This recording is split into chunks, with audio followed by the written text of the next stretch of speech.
Hello CVT aspirants, we are here with another very interesting session on synonyms. ये छोटे छोटे sessions I am sure आपकी बहुत मदद कर रहे होंगे.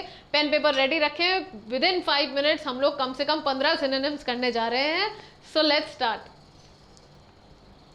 आइए पहले शीट देख लेते हैं. तो इसमें यहाँ पर 5 वर्ड्स हैं स्टार्टिंग विद कॉर्पुलेंट, और फिर हमारे पास पूरे 5 वर्ड्स हैं जिसमें हम आपको बहुत ज़्यादा डिटेल में सिनोनिम्स कराते हैं ताकि आपके केवल वही वर्ड्स नहीं और भी ज़्यादा तैयारी हो सके. अब कॉर्पुलेंट का मतलब क्या होता है? कॉर्पुलेंट का मतलब होता है फैट और पजी, PUDGY, ठीक है. और क्या मतलब होता है? ओबीज. सो ऑब्वियसली कॉर्पुलेंट का हमें सिनोनिम टिक करना था, तो वो है ओबीज. बाकी lean, gaunt, emaciated, all these means thin, ठीक है. सो इन तीनों का मतलब होता है thin. Emaciated also means thin, gaunt to have a gaunt appearance, lean का मतलब तो आप लोग जानते ही होंगे, पतला होना. तो क्योंकि ये तीनों एंटोनिम्स हैं तो हमारा सिंपल सा आंसर है ओबीज. Coming to the next question, brief. अब देखिए ब्रीफ का मीनिंग टिक करना है. वैसे तो ये बड़ा आसान होना चाहिए. ब्रीफ का मतलब होता है शॉर्ट, क्लियरली शॉर्ट. लेकिन लुक एट दी ऑप्शंस, थोड़े कंफ्यूजिंग है. स्मॉल और लिटिल में तो बहुत सारे बच्चे कंफ्यूज होंगे, तो मैं आपको बता दूं कि ये आंसर क्यों नहीं है. बड़ा सिंपल रीजन है. देखिए ब्रीफ का मतलब होता है लेंथ से, स्पैन ऑफ टाइम से. He met me for a brief interval, यानी शॉर्ट इंटरवल. स्मॉल नहीं होता. स्मॉल होता है क्वांटिटी के लिए, लिटिल भी होता है क्वांटिटी के लिए. तो give me a short piece of cake, no. Give me a small piece of cake. Give me a little piece of cake, that is also fine. तो स्मॉल और लिटिल क्योंकि क्वांटिटी के लिए यूज होता है. क्योंकि हमें ब्रीफ बोला था, brief is a marker of length और टाइम, इसलिए हम इसको शॉर्ट टिक करेंगे. Again very interesting question this is.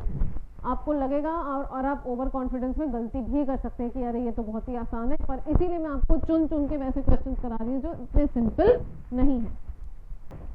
Next word is embezzle. Embezzle का मतलब होता है चुराना या मिस अप्रोप्रिएशन करना. So clear cut embezzlement means misappropriation, और maybe you have committed a fraud regarding money, that is also embezzlement.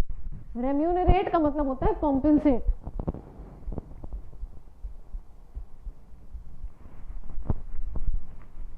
What is vent? Vent means opening. Opening. Stoic means somebody who is very balanced.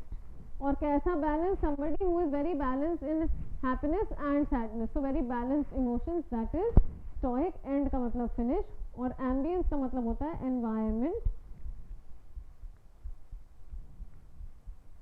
surroundings, atmosphere. Surrounding atmosphere. तो आप इसको कैसे use कर सकते हैं in a sentence? I like that hotel because it has a very pleasant ambience. Last question for synonyms and you have the word August.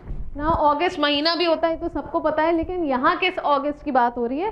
जैसे आपने सुना होगा किसी भी गैदरिंग में बोलते हैं कि I welcome the August gathering which is seated here. तो ऑगस्ट का मतलब होता है dignified, somebody who is dignified, that is August. और petty का मतलब होता है small, trivial, TRIVIAL. and lastly inconspicuous. Inconspicuous बड़ा शब्द है, inconspicuous, ठीक है. बाकी मुझे लगता है common और ridiculous. ridiculous मतलब nonsensical, something which is unbelievable, unbelievably stupid, that is ridiculous, ठीक है.